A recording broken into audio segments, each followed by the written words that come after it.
Dear student, मैं हूं सागर, आप लोग आपके अपने इस यूट्यूब चैनल आईसीएस क्लास पे स्वागत है। और आज के वीडियो में हम लोग पढ़ने वाले हैं प्रश्नावली 11.2 का कॉन्सेप्ट नंबर 2।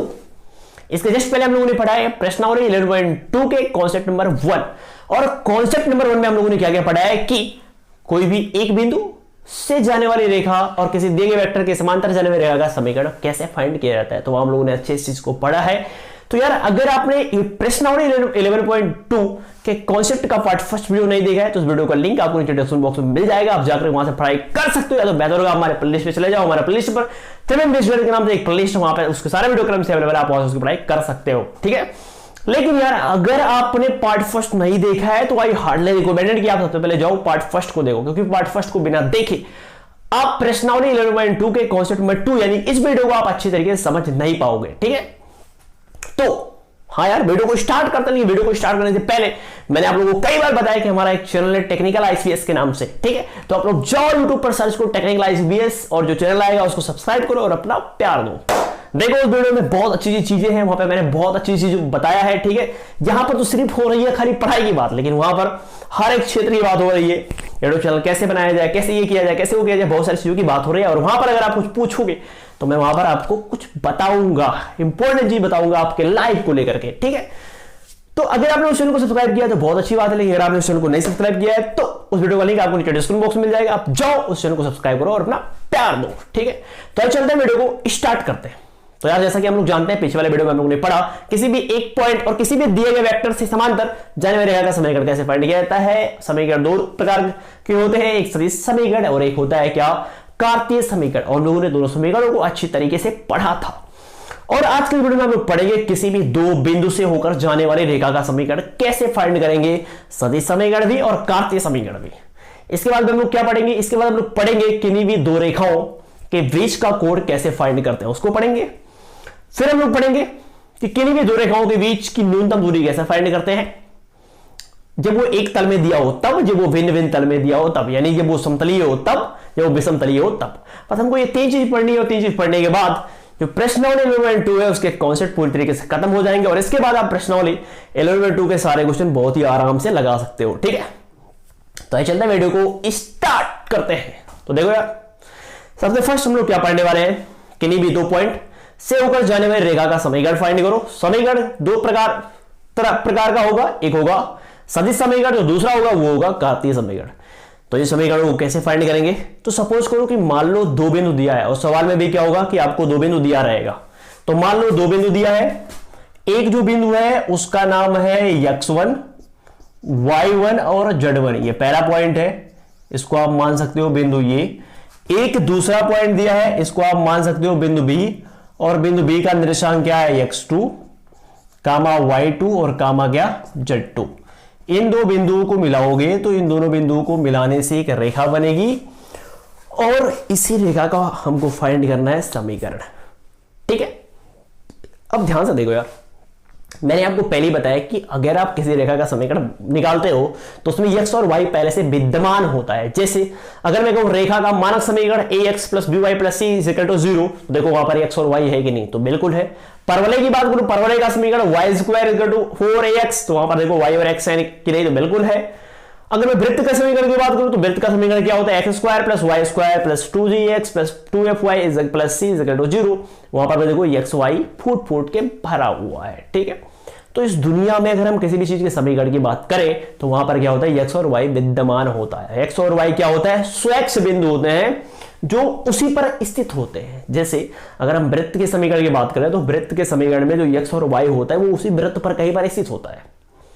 परवलय में भी जो x y होता है वो परवलय पर कहीं पर स्थित होता है। रेखा में जो x y आता है वो रेखा पर कहीं स्थित होता है। वैसे ही इस पर भी एक स्वयं बिंदु खुद से मान लेंगे, अपने इच्छा के अनुसार एक बिंदु मान लेंगे। जैसे इसके पहले वाले में जब रेखा का समीकरण हम लोगों ने फाइंड किया तो वहां पर हमने खुद से एक बिंदु मान लिया था। एक बिंदु तो पहले से दिया हुआ था लेकिन मैंने एक बिंदु खुद से ही मान लिया था। तो ऐसे यहां पर भी क्या करेंगे, एक बिंदु को हम खुद से ही मान लेंगे। तो मान लो वो जो बिंदु है जिसको हम खुद से मान रहे हैं उस बिंदु को हम मान सकते हैं, वो बिंदु P है, ठीक है। P मान लो, इसके निर्देशांक क्या मान लो, x y और z। तो इतनी बात आपको अच्छी तरीके से समझ में आ रही होगी। और हम लोग जानते हैं कि जब भी बात आती है निर्देशांकों की, तो वहां जब भी बात आती है पॉइंट की, एक्स वाई जेड यानी एक्स एक्स वाई एक्स इन सब की जब बात आती है तो वहां पर चतुर्थांश अवेलेबल होता है, और यहां पर चतुर्थांश नहीं, यहां पर क्या होगा 3 3 6 छठांश उपस्थित होगा। ये होगा एक्स अक्ष, ये होगा वाई अक्ष और ये होगा जेड अक्ष। ठीक है, और हम लोग जानते हैं कि अगर कोई पॉइंट है तो उस पॉइंट से हम लोग उसकी स्थिति सदिश को फाइंड कर सकते हैं। तो हम ए की स्थिति सदिश फाइंड कर सकते हैं, और ए की स्थिति सदिश क्या होगी OA। ए की स्थिति सदिश क्या हो जाएगी OA वेक्टर। वैसे बिंदु बी दिया है तो बिंदु बी से हम बी की स्थिति सदिश फाइंड कर सकते हैं, और ये क्या हो जाएगा OB वेक्टर। और वैसे बिंदु P दिया है जिसको हमने स्वयं माना है, खुद से माना है। 1 मिनट रुक जाओ, देख ले वीडियो रिकॉर्ड हो रहा है कि नहीं यार, क्योंकि बहुत ज्यादा प्रॉब्लम हो जाती है यहीं पर। मैं यही चीजें 3 बार पढ़ा देता हूं। क्या होता है इसे मालूम, मैं वीडियो पढ़ा दिया तो मैं सोच रहा हूँ रिकॉर्ड हो रहा है, मैं यहाँ पे खूब मजे से पढ़ा रहा हूं, पर जाकर देख रहा हूं तो कभी ओवर रेटिंग बता रहा है, मतलब रिकॉर्ड ही नहीं हो रहा है। और कभी कभी क्या होता है कि हमारे मोबाइल में क्या होता है कि स्पेस ही नहीं होता है, तो बताता है कि नॉट एनफ स्पेस, वहीं पर ठप रहता है, और मैं सोच रहा हूँ वीडियो रिकॉर्ड हो रहा है यार। तो बहुत ज्यादा मेहनत कर देता हूँ और वीडियो भी रिकॉर्ड नहीं होता है। ऐसा मेरे साथ एक दिन नहीं यार, ऐसा रोज होता है। जब मैं वीडियो रिकॉर्ड करता हूँ तो पहला वीडियो तो रिकॉर्ड हो जाता है, लेकिन दूसरे वीडियो में ऐसे प्रॉब्लम आ जाती है, तो उसको मुझे 3-4 बार रिकॉर्ड करना पड़ता है यार, बना के ऐसे ही। तो देखो ये दूसरी बार है, ठीक है, चलो कोई बात नहीं। तो ऐसे एक बिंदु P है, तो P की भी स्थिति सदिश होगी। इसकी स्थिति सदिश क्या होगी, तो इसकी जो स्थिति सदिश होगी वो हो जाएगी OP वेक्टर, OP वेक्टर। ठीक है, तो बिंदु ये की जो स्थिति सदिश है OA वेक्टर, इसको मान लो वेक्टर ये, इसको मान लो वेक्टर ये। जो OB वेक्टर है इसको मान लो वेक्टर B, यानी इसको मान लो वेक्टर B, और जो OP वेक्टर है इसको मान लो वेक्टर R। ठीक है, और ये जो वेक्टर R है ना, इसी वेक्टर R की वैल्यू को हम फाइंड कर देंगे, और वेक्टर R की वैल्यू निकलने के बाद वही हो जाएगा रेखा का सदिश समीकरण। ठीक है, जैसे वहां पर इसके पहले वाले में भी क्या किए थे, वेक्टर R की वैल्यू निकाले थे। वेक्टर R क्या था, तो जो स्वयं बिंदु हमने माना था उसी बिंदु की स्थिति सदिश होती है वेक्टर R। तो वेक्टर R की वैल्यू निकल जाएगी, समझ जाना कि ये जो रेखा है, जो रेखा AB है, इस रेखा का सदिश समीकरण निकल चुका है। तो कैसे निकलेगा, तो बहुत ध्यान से देखो यार, मैंने आपको पढ़ाया कि जब भी कोई दो वेक्टर, देखो ये चीज तो रेखा है, लेकिन मैं वेक्टर की बात कर रहा हूं, अगर कोई दो वेक्टर समांतर है और संरेख है तो वहां पर एक कंडीशन होता है A बराबर लैम्डा बी, यानी एक वेक्टर में लैम्डा से मल्टीप्लाई करके दूसरा वेक्टर प्राप्त कर सकते हो।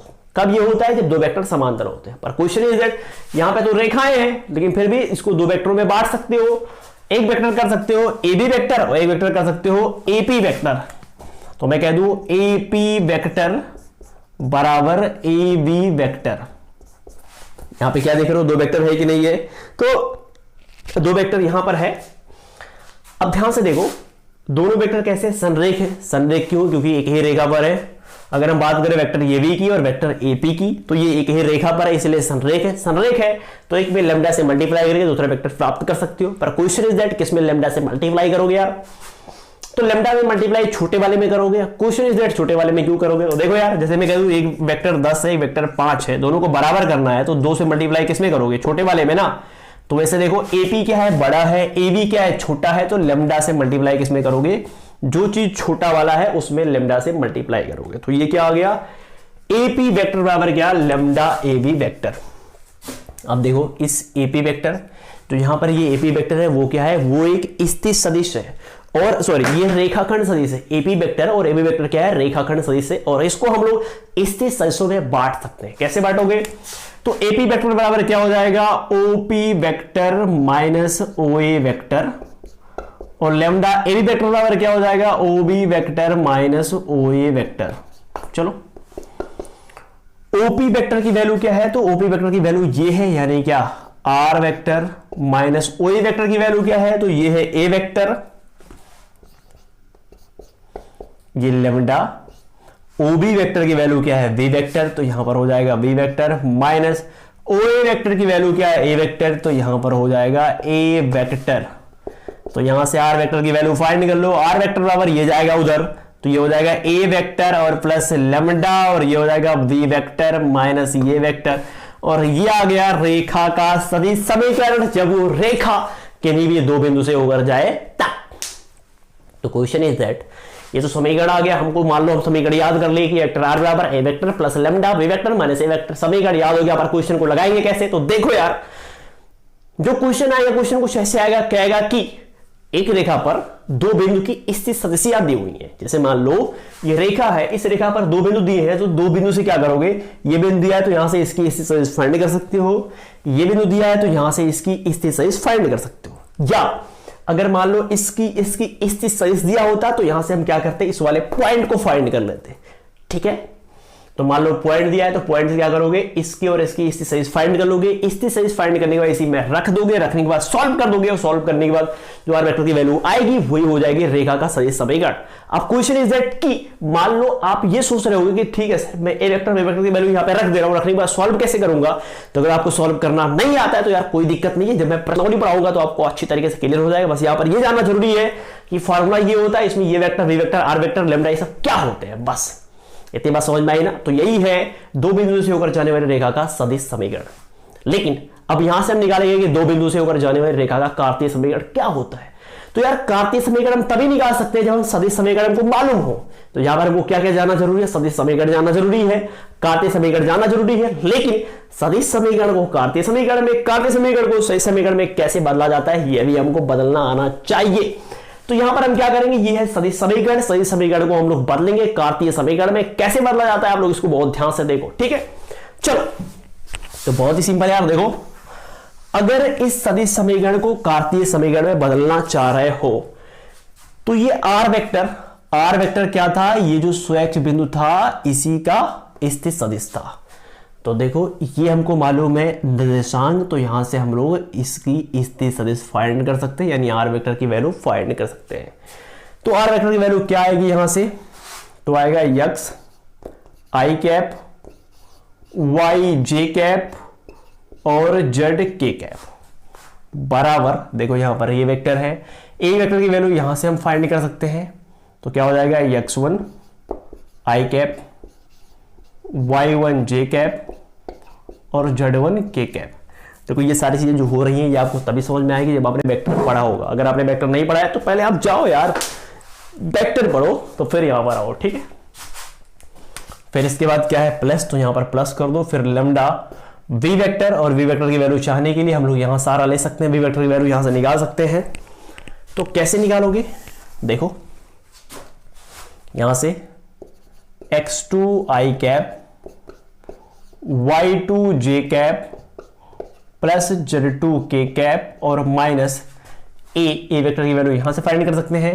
तो माइनस से मल्टीप्लाई कर दोगे फिर तो आएगा ये x1 आई कैप माइनस y1 जे कैप और माइनस z1 के कैप।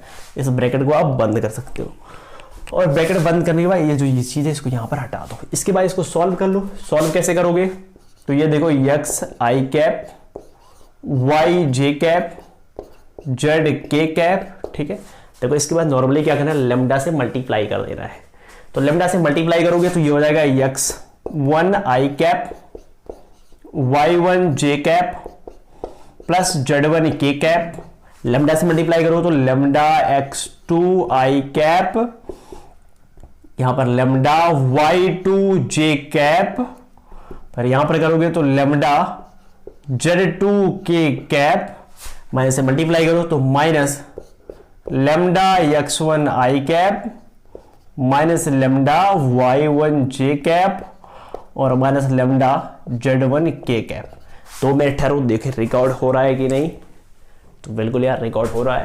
ठीक है, इसके बाद कैसे सॉल्व करोगे, x आई कैप, y जे कैप और z के कैप। ठीक है, देखो इसके बाद यहां पर आई कैप है, यहां भी आई कैप है, यहां भी आई कैप है, तो क्या करो तीनों में आई कैप कॉमन ले लो। आई कैप कॉमन लोगे तो यहां क्या बचेगा, x1 बचेगा। ठीक है, और कहाँ आई कैप, यहां पर आई कैप है तो यहां पर y लैम्डा x2 बचेगा प्लस लैम्डा x2 बचेगा। यहां पे आई कैप है तो माइनस लैम्डा x1 बचेगा, लैम्डा x1 बचेगा। ठीक है, और बाकी आई कैप को आप ऐसे बाहर कॉमन ले सकते हो। फिर यहां पर देखो जे कैप कॉमन लोगे तो यहां पर क्या बचेगा, जे कैप यहां पर है, जे कैप यहां पर है, जे कैप यहां पर है, जे कैप कॉमन लो तो यहां पर बचेगा y1, और कहां जे कैप है, जे कैप यहां पर, जे कैप यहां पर है, जे कैप बाहर निकालोगे तो क्या बचेगा यहां पर लैम्डा y2। ठीक है, और यहां पर है तो माइनस लेमडा y1 और जे कैप बाहर निकाल लो, ठीक है। इसके बाद प्लस, फिर देखो के कैप, तो यहाँ पर के कैप बाहर निकालोगे तो यहाँ पर क्या बचेगा z1, तो यहाँ पर क्या हो जाएगा z1, फिर यहाँ पर क्या हो जाएगा प्लस लेमडा z2, फिर यहाँ पर के कैप माइनस लेमडा z1 और के कैप को क्या करो बाहर निकाल दो, ठीक है। इसके बाद यार जब यहां तक हो जाता है तो फिर क्या करते हैं, दोनों पक्षों को कंपेयर करते हैं। आपको अच्छी तरीके से मालूम है, यहां तक होने के बाद कंपेयर करेंगे तो यहां पर लिख सकते हो दोनों पक्षों की तुलना करने पर। जैसे तुलना करोगे आई कैप का आई कैप के साथ तुलना हो जाएगा। देखो यहां पर आई कैप है, यहां पर आई कैप है, तो यहां पर यक्स है, तो यहां पर ये पूरा है, ये दोनों क्या होंगे, ये और ये आपस में बराबर होंगे। तो कहोगे यक्स बराबर ये पूरा माने क्या x1 और प्लस ये लेमडा x2 और माइनस लेमडा x1, ठीक है। इसके बाद देखो यहां पर जे कैप है, यहां पर जे कैप है, तो ये वाला इस पूरे के क्या होगा बराबर।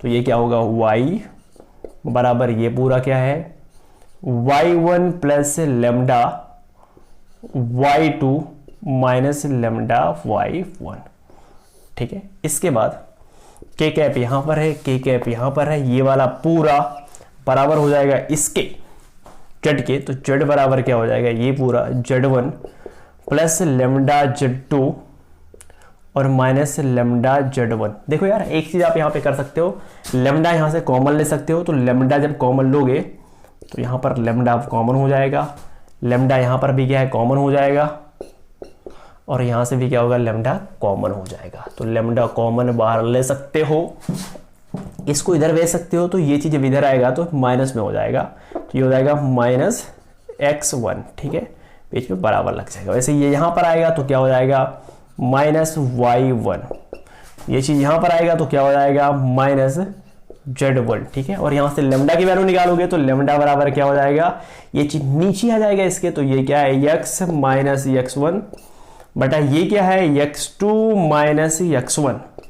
यहां से लेमडा की वैल्यू फाइंड करोगे, लेमडा बराबर क्या हो जाएगा, तो ये है y माइनस y1 बटा y2 माइनस y1, और यहां से लेमडा की वैल्यू फाइंड करोगे तो क्या हो जाएगा z माइनस z1 बटा z2 माइनस z1। देखो यार लेमडा के बराबर ये पूरा भी है, इसको समीकरण फर्स्ट मान लो, और लेमडा के बराबर ये पूरा भी है, इसको समीकरण सेकंड मान लो, और लेमडा के बराबर ये पूरा भी है, इसको समीकरण नंबर थर्ड मान लो।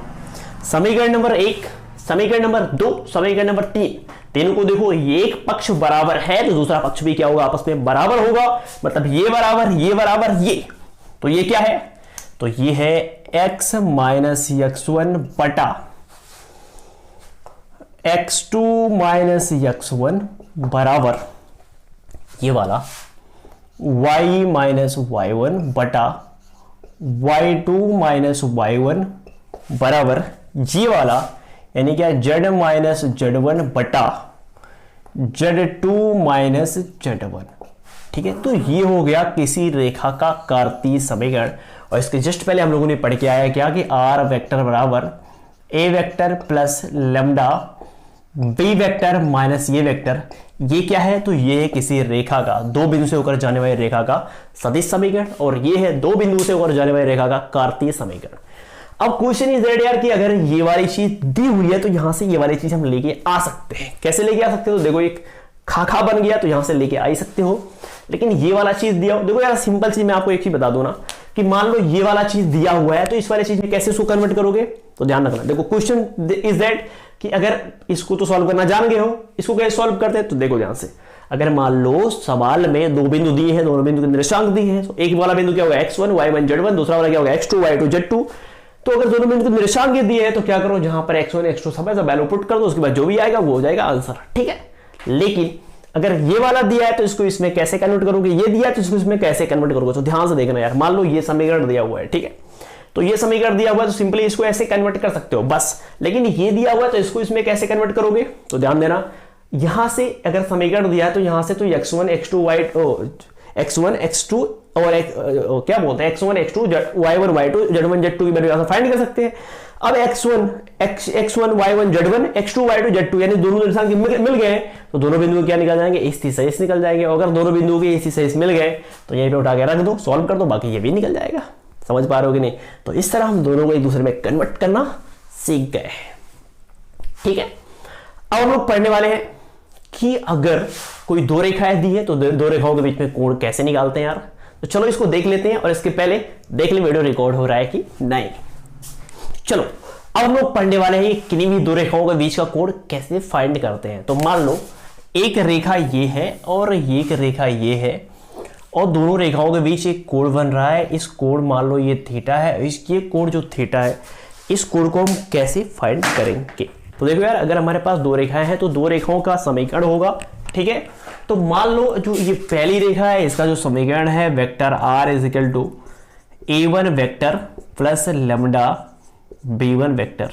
ठीक है, और जो सेकंड वाली रेखा है उसका समीकरण मान लो r वेक्टर बराबर a2 वेक्टर प्लस यहां पर लैम्डा मान लो, यहां पर म्यू मान लो, म्यू b2 वेक्टर। ठीक है, अब आपके दिमाग में एक क्वेश्चन उठ रहा होगा कि सर आपने यहां पर a1 a1 किया तो इसको r1 कीजिए, a2 b2 किया तो यहां पर r2 कीजिए। देखो यहां पर ऐसा कुछ भी नहीं होता, रेखा चाहे 50 हो वो vector r is equal to ही होता है, r1 r2 r3 r4 ऐसा नहीं होता है। ठीक है, इतनी बात समझ पा रहे हो? तो यार रेखाओं के बीच का कोण कैसे निकालोगे? अभी तक हम लोगों ने पढ़ा था वेक्टरों के बीच के कोण निकालना, तो वेक्टर रहेगा तो उसके बीच का कोण तो निकाल देंगे, लेकिन अगर वो रेखा है तो उसके बीच का कोण कैसे निकालेंगे? तो देखो यार बहुत सिंपल सी बात है, हम लोगों ने जो पढ़ के आया था रेखा का ये वाला सदिश समीकरण, इसमें हम लोगों ने देखा था कि ये चीज दिया रहता है वो इसी रेखा के समांतर दिया गया एक वेक्टर था। ठीक है, इसमें जो ये वाला होता है वो रेखा के समांतर दिया गया एक वेक्टर था। ठीक है, तो मान लो इस रेखा के समांतर एक वेक्टर दिया हुआ है v1 वेक्टर। मान लो कौन सा वेक्टर है, इस रेखा के समांतर एक वेक्टर है v1 वेक्टर। ये मान लो एक वेक्टर है, इस रेखा के समांतर भी एक वेक्टर है, इसका नाम है v2। तो ये क्या है, वेक्टर v2 है। तो देखो यार ये अगर इसके समांतर है, ये देखो ये एक वेक्टर है, ये जो है ये एक वेक्टर है।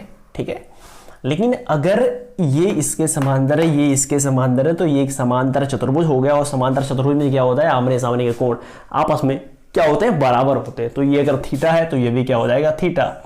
तो यार देखो एक्चुअली में हमको निकालना था ये थीटा रेखाओं का बीच का कोण, लेकिन वो थीटा क्या बन गया, इन वेक्टरों के बीच का कोण। तो अगर हम इन वेक्टरों के बीच का कोण थीटा को निकाल देते हैं तो समझ जाओ वही कोण थीटा क्या है, इन दो रेखाओं के बीच का कोण है। तो इस कोण को तो फाइंड कर सकते हैं, दो वेक्टरों के बीच का कोण। v1 v2 दो वेक्टर है, दोनों वेक्टरों के बीच का कोण हम फाइंड कर सकते हैं, और वेक्टरों के बीच का कोण फाइंड करना तो हमको अच्छी तरीके से मालूम ही है।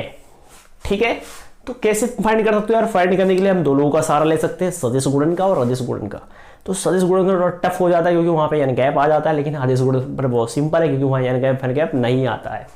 तो मान लो अगर दोनों का हम अदिश गुणा करें तो क्या हो जाएगा, v1 वेक्टर और dot v2 vector is equal to क्या, एक बार इसका परिमाण v1, एक बार इसका परिमाण v2, एक फिर क्या आता है cos थीटा, और थीटा की वैल्यू फाइंड करनी है तो cos थीटा बराबर क्या हो जाएगा, ये वाली चीज v1 vector dot v2 vector, और बटा ये नीचे आ जाएगा v1 और v2। इस फॉर्मूले की सहायता से हम लोग निकाल सकते हैं दो वेक्टरों के बीच का कोण।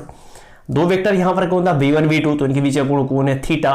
तो यहां से cos थीटा इसकी वैल्यू फाइंड कर लेंगे, फिर यहां पे जो आएगा cos थीटा के बदले में लिख के तुलना करेंगे, थीटा की वैल्यू निकाल सकते हैं, या थीटा बराबर cos को उधर भेज देंगे तब भी कोई दिक्कत नहीं। लेकिन ये काम तब करोगे जब रेखा के समांतर वेक्टर दिया रहेगा तब, लेकिन वैसे अधिकांश केस में वेक्टर नहीं दिया होता है। अब क्या होता है, जो वेक्टर राइट वो वेक्टर दिया भी है, मान लो वेक्टर दिया है, करेक्ट दिया होता है, कोई दिक्कत नहीं, दिया ही होता है।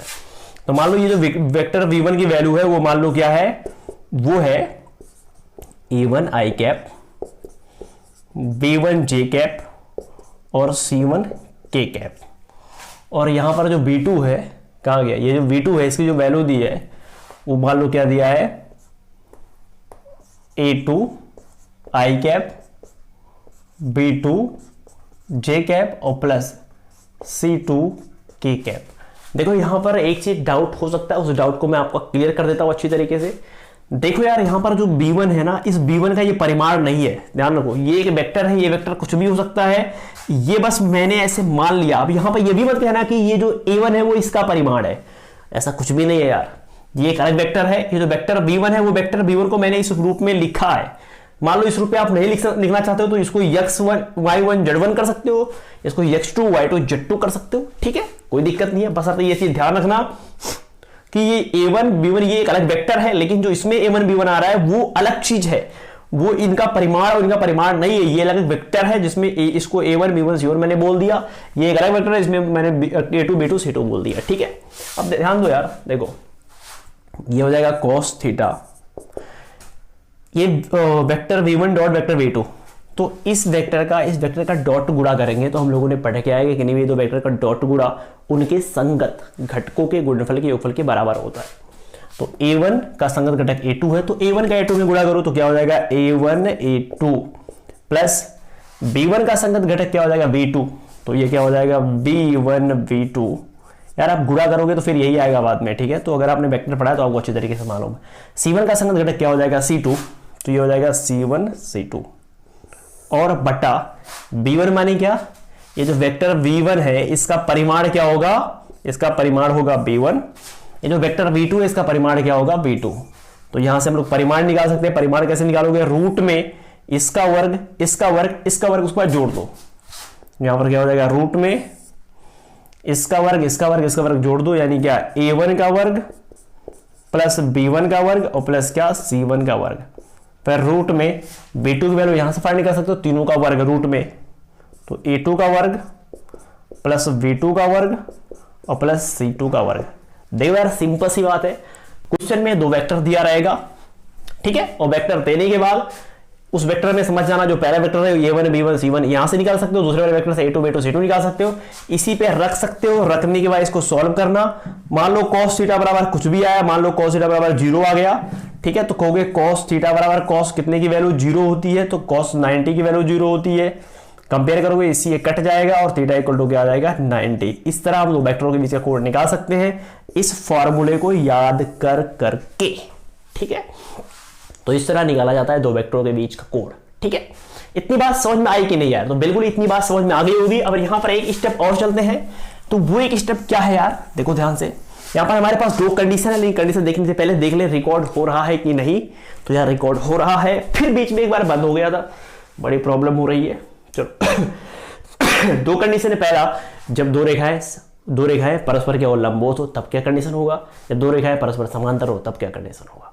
तो पहले लंबवत वाला देख लेते हैं। देखो यार जब भी तो वेक्टर ना परस्पर लंबवत होगा तो क्या हो जाएगा, ध्यान दो यहाँ पर cos 90 की वैल्यू क्या हो जाएगी, यहाँ पर लंबवत माने क्या थीटा की वैल्यू 90, तो यहाँ पर cos 90 की वैल्यू क्या हो जाएगी 0, तो 0 बराबर क्या हो जाएगा इतना माने क्या a1 a2 b1 b2 plus c1 c2 और बटा ये जो नीचे दिख रहा है ना ये पूरा वाला चीज यहां पर लिखा होगा। तो क्या हो, यहां पर जब लिखा होगा बटा 1 करेंगे, बाई क्रॉस में यहां पर मान लो कुछ लिखा हुआ है, ये वाला चीज यहां पर लिखा हुआ है, तो बाई क्रॉस मल्टीप्लाई करेंगे तो इसका इसमें मल्टीप्लाई करेंगे तो क्या आएगा a1 a2 plus b1 b2 plus c1 c2 बराबर क्या 0, इसका इसमें करेंगे तो 0 आ जाएगा। अगर ये कंडीशन आ रहा है तो कहोगे रेखाएं परस्पर क्या है लंबवत है। समझ पा रहे हो कि नहीं, सिंपल सी बात है यार। देखो अगर दो वेक्टर दिया हुआ है तो यहां से इनके हम दिक, ये जो a1 a2 a1 b1 c1 दिख रहा है ना, ये b1 जो वेक्टर है इसका दिक अनुपात है, और जो a2 b2 c2 दिख रहा है वो जो वेक्टर v2 था उसका दिक अनुपात है। तो दोनों वेक्टरों का दिक अनुपात का गुणा करके जब जोड़ोगे अगर वो 0 आया तो कहोगे क्या है, दोनों रेखाएं परस्पर लंबवत है। लेकिन यार अगर परस्पर समांतर हो तो यहीं से हल करोगे, तो हल करके करने का एक कंडीशन आता है, a1 अपान a2 बराबर b1 अपान v2 बराबर c1 अपान c2, ये है। तो क्या बोलोगे, कहोगे दोनों रेखाएं कैसे हैं परस्पर समांतर। हम लोग पीछे पढ़ के भी आए हैं कि अगर दो रेखाएं परस्पर समांतर हो या संरेख हो तो उनके संगत दिग अनुपात का अनुपात आपस में क्या होता है बराबर होता है, पीछे पढ़ के भी आए हो। तो वही चीज है, ठीक है, समझ पा रहे हो कि नहीं। तो जब भी दो रेखाएं समांतर होंगी तो ये, लेकिन जब दो रेखाएं लंबवत होगी तो ये कंडीशन फॉलो करेगा, इसका मतलब रेखाएं क्या है समांतर, ये कंडीशन फॉलो करेगा मतलब क्या है रेखाएं लंबवत है। ठीक है, इतनी बात समझ पा रहे होगे, तो बिल्कुल इतनी बात समझ में आ रही होगी। अब एक लास्ट पॉइंट बचा हुआ है जिसकी हम लोग चर्चा करेंगे इस वीडियो में, और ये बहुत ज्यादा इंपॉर्टेंट है यार, और काफी लोगों के दिमाग से ये चीज समझ में नहीं आती कि ये पॉइंट है क्या। तो पहले हम बात करेंगे समतलीय की, एक समतल की, फिर हम बात करेंगे विषम तलीय की यानी भिन्न भिन्न तल की। तो देखो यार समतलीय क्या होता है और विषम तलीय क्या होता है, ध्यान से देखना। सपोज करो ये एक बोर्ड दिख रहा है, बोर्ड दिख रहा है कि नहीं, तो ये बोर्ड एक समतल है, समझ पा रहे हो, ये एक ही समतल है। इस रेखा, इस समतल में अगर कोई भी रेखा खींच दे तो इसको बोलते हैं समतलीय रेखा। ये एक ही तल है, एक तल में जितनी भी रेखा खींचोगे उसको बोलते हैं समतलीय रेखा, ठीक है। लेकिन भिन्न भिन्न तल कैसे बनेगा, मान लो एक रेखा हमको ऐसे खींचनी है, ऐसे खींचनी है, ऐसे, तो ऐसे खींचने के लिए यहां पर एक तल होना जरूरी है ना, तो इस तल पे खींच रहे हो रेखा ना। अब ये वाला तल ऐसे है और ये वाला तल ऐसे है, ऐसे है माने क्या, ध्यान से देखो, ये वाला तल ऐसे है, अब इस तल पे अगर रेखा खींच रहे हो तो ये तल तो ऐसे है और ये तल तो ऐसे है, तो ये अलग अलग तल नहीं है, तो इसको बोलते हैं विषम तलीय। मान लो रेखा ऐसे खींच रहे हो तो ऐसे खींचने के लिए यहां पर एक तल होना चाहिए, ऐसे खींच रहे हो तो ये तल तो ऐसे है, ये तल तो ऐसे, तो ये अलग अलग तल है, इसको बोलते हैं विषम तलीय। समझ पा रहे हो कि नहीं। तो एक बार हम लोग सीखेंगे एक समतल में यानी समतलीय रेखाओं के बीच का न्यूनतम दूरी क्या होती है और विषम तल यानी भिन्न भिन्न तल में जो रेखाएं होती है उनके बीच की न्यूनतम दूरी क्या होती है। तो सिंपली अगर हम लोग कहें तो यहाँ पे हमको ये फाइंड करना है कि रेखाओं के बीच की न्यूनतम दूरी कैसे फाइंड करते हैं, ठीक है। तो यहाँ पे हम लोग निकालेंगे रेखाओं के बीच की न्यूनतम दूरी, पहला एक समतल में और दूसरा क्या भिन्न भिन्न समतल में। इसके पहले देख ले रिकॉर्ड हो रहा है कि नहीं हो रहा है रिकॉर्ड। चलो एक समतल की बात कर रहे हैं। देखो यार अगर इस समतल में हम कोई भी दो रेखाएं खींचे, मान लो एक रेखा ये खींच दी, एक रेखा ये खींच दी, और मैं पूछूं इनके बीच की न्यूनतम दूरी क्या होती है, तो देखो यार रेखाओं के बीच की न्यूनतम दूरी निकालने का मतलब जानते हो, दो रेखाओं के बीच में कहां से दूरी सबसे कम है और इसी दूरी को न्यूनतम दूरी बोलते हैं। जैसे मान लो ये दो रेखाएं दिख रही है ना, इनके बीच की न्यूनतम दूरी की बात करें तो देखो ये भी इनके बीच की दूरी है, ये भी इनके बीच की दूरी है, ये भी इनके बीच की दूरी है, ये भी इनके बीच की दूरी है, ये भी इनके बीच की दूरी है, ये भी इनके बीच की दूरी है, पर सबसे कम दूरी कहां पर है उसी को न्यूनतम दूरी बोलते हैं। लेकिन मैं आपको एक चीज बता दूं, किसी भी एक समतल में अगर दो रेखाएं समांतर नहीं है ना तो उनके बीच की न्यूनतम दूरी 0 होती है। कैसे, तो देखो यार इसको आगे जब बढ़ाओगे, इसको आगे बढ़ाओगे तो ये कहीं ना कहीं एक दूसरे को काटेंगे कि नहीं। अब काट दी, अब बताओ इनके बीच की दूरी सबसे न्यूनतम क्या होगी, सबसे न्यूनतम 0 होगी। क्यों, क्योंकि काट दिए, अब काट दिए तो 0, दूरी खत्म हो गई। मान लो एक रेखा ये है, एक रेखा क्या है, एक रेखा ये है, इनके बीच की न्यूनतम दूरी, तो सिंपल सी बात है यार, समान देखो पहले समांतर है क्या, समांतर नहीं है तो समझ जाना कि दोनों के बीच की जो न्यूनतम दूरी है वो 0 है। कैसे है, इसको आगे बढ़ाओ, इसको आगे बढ़ाओ, देखो काट दिए, यहां पर कट गए तो न्यूनतम दूरी क्या हो गई, 0 हो गई। इसकी और इसकी बीच की न्यूनतम दूरी, तो क्या करो इसको आगे बढ़ाओ, इसको आगे बढ़ाओ, कट रहे हैं मतलब न्यूनतम दूरी क्या है, 0 है। सिंपल सी बात है यार, अगर दो रेखाएं समांतर नहीं है तो ऑब्वियस सी बात है वो काटेंगे तो उनके बीच की न्यूनतम दूरी क्या हो जाएगी, 0 हो जाएगी। लेकिन अगर दो रेखाएं समांतर है, एक एक तल में है, तब उनके बीच की दूरी कैसे निकालोगे, क्योंकि समांतर रहेगा तभी उनके बीच की न्यूनतम दूरी निकलेगा। क्योंकि मान लो ये दो रेखा ये है, एक रेखा ये है, ये रेखा है समांतर है, तो समांतर है तो कहीं काटेंगी है नहीं, तो इनके बीच की जो दूरी आएगी वही न्यूनतम दूरी आएगी। अब समांतर है तो ये भी दूरी, जिस सारी दूरी क्या है सेम है, तो इनके बीच की कहीं से भी दूरी निकाल दो, इसी को बोलेंगे न्यूनतम दूरी। तो कैसे निकालोगे यार, तो इसका एक फार्मूला होता है, मैं फार्मूला आपको बता दूं। देखो अब जैसे ये एक रेखा है तो इस रेखा का कुछ ना कुछ समीकरण होगा कि नहीं, तो मान लो इस रेखा का समीकरण जो है वो vector r is equal to a1 plus lambda b1 vector या b वेक्टर, ये r वेक्टर बराबर इसकी जो वैल्यू है वो a2 और यहाँ पे लैम्डा तो यहाँ पर म्यू b वेक्टर। अब यार सोच रहे होगे कि यहाँ पर सर b1 और b2 क्यों नहीं है, तो देखो यार यहाँ इसलिए नहीं है ना क्योंकि ये जो b1 होता है ना इस रेखा के समांतर एक वेक्टर होता है, ये जो होता है इस रेखा के समांतर एक वेक्टर होता है, पर ये दोनों रेखाएं समांतर है तो इसके समांतर कोई एक वेक्टर आएगा, तो मान लो वेक्टर v है तो वही वेक्टर इसके भी तो समांतर होगा, तो वो वेक्टर v यहाँ भी होगा। समझ पा रहे हो कि नहीं, हाँ अगर ये समांतर नहीं होते तब यहाँ पर v1 v2 हो जाता है, ठीक है। अब देखो यार इनके बीच की अगर न्यूनतम दूरी चाहिए तो न्यूनतम दूरी का फार्मूला होता है, तो फार्मूला देख लो फटाफट मॉड में, पहले ऐसे देख लो। पहले फार्मूला होता है ये जो v वेक्टर है, यहाँ पे लिखोगे v वेक्टर, फिर क्रॉस पर a2 ये वेक्टर है, a2 वेक्टर में से a1 घटा दो, a2 वेक्टर में से a1 घटा दो और बटा ये जो b वेक्टर है इसको मॉड में कर दो, ठीक है। बाकी जो पूरा आएगा इसको भी पूरा मॉड में कर दो। समझ पा रहे हो कि नहीं। तो ये होता है अगर दो रेखाएं समांतर हो, वो भी एक समतल में हो, तो उनके बीच की न्यूनतम दूरी का फार्मूला d बराबर ये होता है। ये फार्मूला बस आपको याद कर लेना है, बाकी कैसे सवाल लगेंगे तो जब प्रश्नावली में क्वेश्चन आएंगे तो मैं आपको अच्छी तरीके से बताऊंगा सवाल कैसे लाएंगे। तो ये तो बात रहा एक समतल की, लेकिन अगर ये भिन्न भिन्न समतल में हो, विषम तल में हो, तो इनके बीच की दूरी कैसे निकालते हैं। तो देखो यार अगर भिन्न भिन्न तल में है, तो जैसे मान लो एक रेखा ऐसे है, एक तल में है, लेकिन एक रेखा ऐसे है, ध्यान रखो, एक रेखा इस पे खींची हो, इस पे खींची हो, ठीक है, यहां पर एक रेखा है, तो ये रेखा जो इधर घुस रही है, समझ पा रहे हो कि नहीं, एक रेखा इस तल पे है, तो ऐसे होगी। तो अगर विषम तल में आया तो इनके बीच की अगर दूरी, इसकी न्यूनतम दूरी निकालनी है, तो न्यूनतम दूरी निकालने का फार्मूला होता है, मानो ये दो रेखा है विषम तल में सपोज करो, तो यहाँ पर ये दोनों चीजें सेम सेम नहीं होंगी, ये B1 होगा, ये B2 होगा, ठीक है। वैसे समतल में ये है नहीं, मान लो ये विषम तल में होता तो है नहीं, पर मान लो, ठीक है।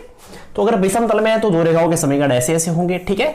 तो समीकरण दिया रहेगा, इनके बीच की न्यूनतम दूरी निकालना होगा, तो फार्मूला क्या होता है, ये B1 vector cross B2 vector, और इसके बाद यहां पर डॉट, इस A2 वेक्टर में से ये वेक्टर घटा दो, A2 vector minus A1 vector, और बटा यही पूरा चीज लेकिन मोड में B1 क्रॉस B2, मोड माने क्या, इनका परिमाण, बाकी जो पूरा आएगा उसका परिमाण निकाल देना, और वो हो जाएगा इन दो रेखाओं के बीच की न्यूनतम दूरी, ठीक है। ये होता है फार्मूला, जब ये विषम तल में हो तब दो रेखाओं के बीच की न्यूनतम दूरी, लेकिन जब एक तल में होता है, समतलीय में होता है, तब दो रेखाओं के बीच की न्यूनतम दूरी का फार्मूला क्या होता है, इसके पहले मैंने बता दिया है, ठीक है। तो इस तरह यार इस वीडियो में हम लोगों ने पूरे कॉन्सेप्ट को अच्छी तरीके से क्लियर कर लिया। वैसे ये चीज अगर आपको समझ में आई है तो ठीक है, नहीं समझ में आई तभी कोई दिक्कत नहीं है, तो हम प्रश्नावली पढ़ाएंगे तो सारी चीजें अच्छी तरीके से क्लियर हो जाएंगी।